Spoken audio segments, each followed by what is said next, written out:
سلام كبرات تخاتلتي كما يتقنيو ازي زينا مصيحتي زينا مصيحت كم لمد نلومون كل ترستات قريب لكم الله اتقدم يا رستي لميغريشن سوركز ملكت كوينو اتخالا يا رستقا بوليس ابزقنيات زوصو زلو متنقاتاتن ازيو نمجمريا غير ريكورد زبزحه ناي تليفون مچبربارن ካልእ ብ ኤስኤምኤስ አቢል ዝመጽ ምጭብርባርን ዝምልከት ክልተ ርእስቲ ከቅርብ ለኩም እዚ ኣብዚ ንህቦ ሓበሬታ መብዛሕቱ ንይሽወደንን ንኻልእ ኣብ ኤውሮጳ ሃገራት ዘሎ ዝምልከት ስለ ዝኾነ ኩላትኩም ኣብ ካልእ ሃገራት ዘለኹም ተኸታተልቲ እውን ካብዚ ዝወሃብ ሓበሬታ ተረባሕቲ ክትኮኑ ተስፋ ንገብር እዚ ድሕሪ ምባል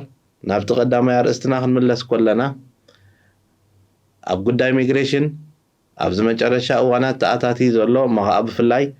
እቲ ኣብ ሕጊ ኣብ 2004 ዝጸደቀ ብዛዕባ ሰባት ኣብ ሃገር ዝመጽኦም ዜጋታት ክኾኑ ከለዉ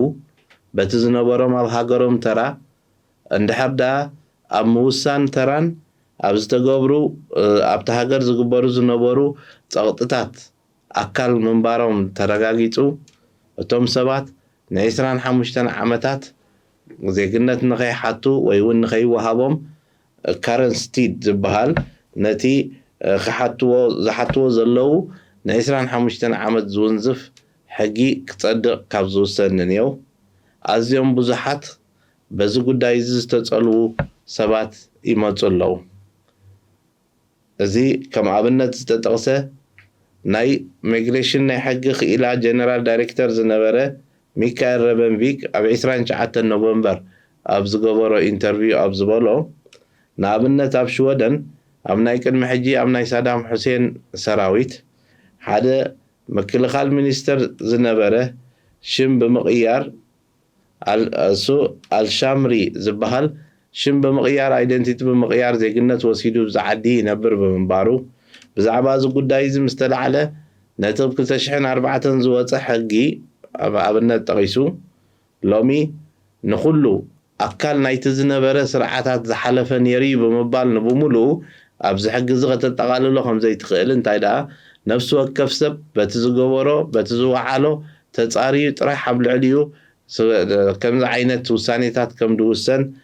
ሓቢሩ ኣሎ እዚ ከዓ ብፍላይ ኣብ 2007 ኣብ ዝተዋህበ ፍርዲ ካብ ሜግራሆን ካብ ላዕለዋይ ቤት ፍርዲ ናይ ዝዓዲ ሜግራሆን ኦቨርደምስ ትብለን ኣብ ክልተ ተመሳሰልቲ ጉዳይ ኣብ 2007 እቲ ናይ 25 ዓመት ካረንስቲድ ዝበሃል ክውሰን ተኻኢሉ ኣሎ እዚ ኣብ ኩንነት ናትና ብብዝሒ ቅድሚ ሕጂ ገሊፅናዮ ከም ዝነበረ ተርእዮ ሰባት ኣካል ናይቲ ዝተፈጸመ ገበን ኢኹም ኣይፍቀደኩምን እዩ በደልቲ ኢኹም ኣብ ግፋ ተሳቲፍኩም ኣብ እስር ቤት ዋርድያ ነርኩም ኣብ ምክትታል ዶባት ነርኩም እዚ ኩሉ እዚ ኣብ ኮንኩም ዝገበርኩሞ ነገር ነቲ ብዝተ ሃገር ዝተገብረ ገበን ኣካሉ ክትኮኑ ስለ ዝገብረኩም በዚ ምኽንያት ከኣኒ እስኹም ተሓባበርቲ ናይ ዝተገብረ ግፍዒኹም ብምባል ንብዙሓት መንበሪ ፍቓዶም ስጋዕ ምስሓብ ዜግነት ስጋዕ ምኽልካል ይኽየድ ኣሎ በቲ ሓደ መዳይ ከዓ እቲ ናትና ዝመጽእ ዘሎ ሰብ ሕቶታት ክሕተት ከሎ ኣየናይ ሕቶ ስለምንታይ ይሕተት ኣሎ እቲ ዝነበረ ኩነታት ከዓ ብዝርዝር ኣረዲኡ መብዛሕቱ ብፍላይ ኣብቲ ሕጊ ኣብዚ ናይዚ ጉዳይ ዝምልከት ጉዳይ እቲ ፈጽሞ ዝተባሃልካ ብወታደራዊ ትእዛዝ ዝተዋሃበካ መምርሒ እንተዘይፈጺምካዮ ንዓኻ ንሂወትካ ሓደገኛ ምዃኑ ዘርኢ መረጋገፂ ከተቕርብ ስለ ዝሓትት በቲ ሓደ መዳይ በቲ ካልኣይ መዳይ ገሊፅካ ዘርዚርካ ከተረድእ ዓቕሚ ዘይምህላውን ነቲ ንትነብሮ ነበርካ ኣብ ውትድርና ሂወት ከኣኒ እኹል ዝኾነ ኣፍልጦ ሃሊካን ኣዋዳድቡን ኣሰራርዑን ኣገባባቱን ከተረድእ ከይከኣልካ ምስ ተረፍካ ብዙሓት ሰባት እቲ ፍቓዶም ንዜግነት ሓቲቶም ከብቅዑ ዜግነት ተሪፉስ እቲ ፍቓዶም ዘስሕብ ኩነታት ይመጽእ ኣሎ ሰኣን ኣፍልጦ ብዙሕ ነገር ክተርፍ ስለ ዝኽእል ነዚ ጉዳይ እዚ ብቐረባ ንብዙሓት ይጸሉ ስለ ዘሎ ኩንነት ናይ ዓድና ከዓ ግፈፍ ተባሂልካ ትገፍፍ እሰር ተባሂልካ ተኣስር ስጋዕ ሕጂውን ከምኡ ይቕፅል ስለ ዘሎ ነዚ ተርእዮ እዚ ከስዕቦ ዝኽእል ሳዕብየን ኣብ ሃገር ከሎ በቲ ስርዓት ዝተበደለ ሰብ ኣብዚ እውን ወፂኡ ናይቲ ስርዓት ኣገልጋሊ ኻነርካ ምስ ኾንካ ሰባት በዲልካ ተባሂሉ ክልከል ከሎ ክልተወፅዓ ክኸውን ስለ ዝኽእል በቲ ሓደ መዳይ በቲ ካልኣይ መዳይ ከዓ ዓማጺ ወፅዓ ከዓ ሓበሬታ ስለ ዘለዎ ጥራሕ ኣብቲ ወፅዓ ተሳቲፉ ከበቅዕ ካብ ከምዚ ተሓታትነት ወፂኡ ተመሊሱ ኣብዚ ኮይኑ ነቲ ወፅዓ ዝቕፅል ነገር ክገብር ዲል ስለ ዝፈጥር ከም ሕብረተሰብ ነዚ ዝበሃል ዘሎ ነገራት ምስ ክውንነት ኣብ ሃገርና ዝተፈጥረ ወታደራዊ ኩነታትን ምስኡ ዝማዕበለ ናይ ሃገራዊ ኣገልግሎት ፖሊስን ድሒሩ ዝመፀ ኣብ ውሽጢ ሃገራዊ ኣገልግሎት ዝፍፀሙ ነገራትን መስቶም ተወከልቲ ናይ ሚግራሽን ስወርከት ተራኺብካ ዝርርብ ከም ዘድልን በብውልቂ ሳንእኹል ሓበሬታን ኣገባብ ምፍላጥን ግዳያት ዝኾኑ ሰባት ከም ዘለዉ እዚ ከዓ እንዳበዝሐ ከይድ ከም ዘሎ ሕጂ ከዓ እሞ ሕሉፍ ሓሊፉ በቲ ናይ ቅድሚ ሕጂ ዝነበረ ደረጃ ደይኮነ ኣብዚ ናይ 25 ዓመት ናይ ካረንስቲ ዝብል እውን ድውሰነሎም ዘለዉ ሰባት ይረኣዩ ኣለዉ እዚ ገባብ እዚ ብዙሕ ሳዕቤን ክህልዎ ስለ ዝኾነ ንገለ ሰባት ኣብ ውሽጢ ዓዶም ተበዲሎም ከብቅዑ ኣብዚ እውን መፅኦም ከም በደልቲ ክቁፀሩ ክልተ ወፅዓ ምዃኑን በደልቲ ከዓ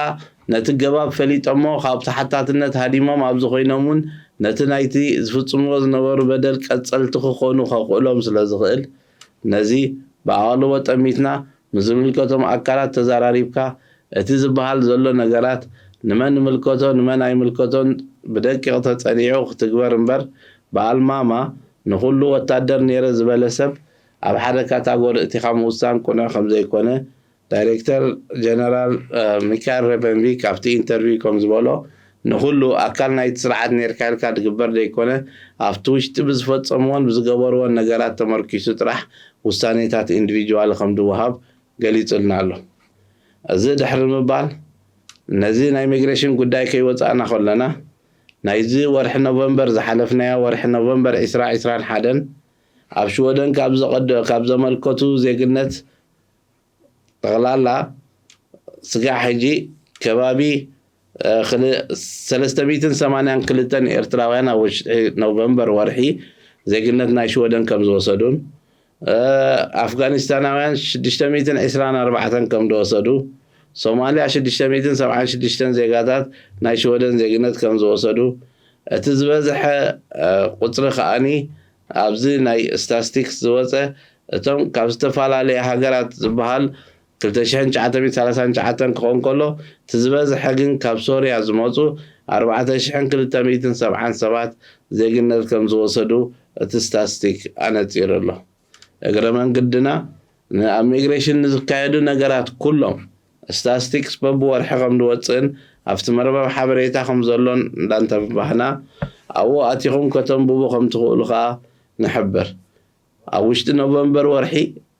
5932 ሰባት ዜግነት ከም ደመልከቱ ስጋዕ ሕጂ ተወዲኡ ዘሎ ጉዳያት ኣብ ውሽጢ ኖቨምበር ወርሒ ጥራሕ 10278 ጉዳያት ከም ተወድአ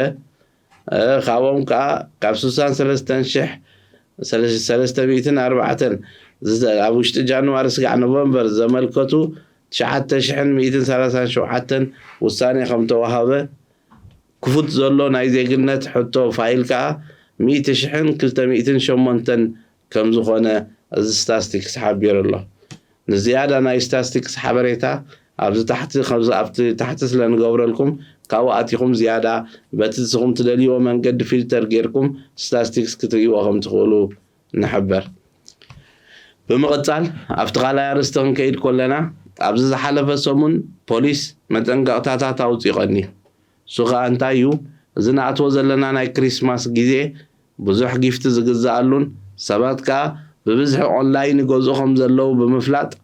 ገለገለ ጭበርበርቲ ነቲ ናይ ሞባይል መልእኽትኻ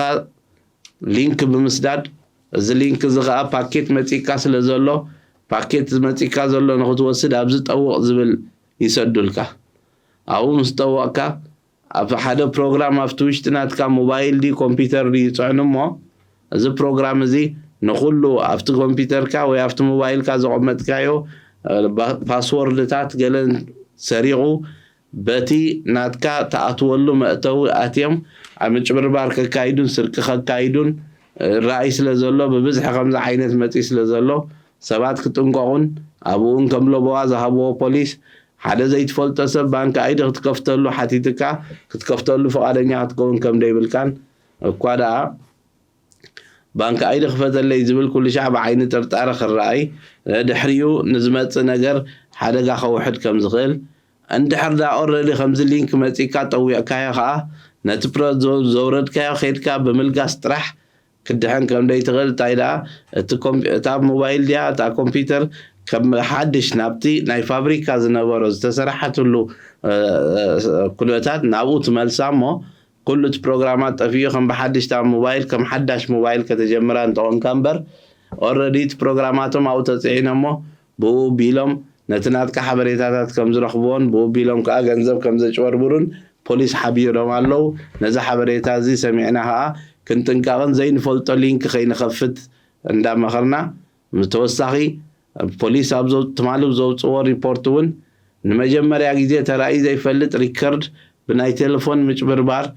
كايد كم زلوا حجي بفلا بشو دنكا بزحكم وخصكم زموتهم كابتن هاي كلمة حجي بعزي العل كترهم دوسخن زغا يشعل كم زلون تم قدات زخونها كلهم عينة مخانم عبيتي نعشتو زي يقولوا كله قداي كوينو نزي بناي مش بربار نجر باسورد خا كله ناتكا بانك اكاونتن كانن سريعهم أبعدان أبكالن سبيعتو وصل زلو أفت ديجيتال عالم بزح سلا زترفنا نتناي ديجيتال عالم بعدل كم فلتر يكونه حجون أفكبابين أبزلو محبرات كينا كنمهارن نزلو أنا وخنزات كنكاتاتلن اتمبأتا ونقرات ناي مخفال ناي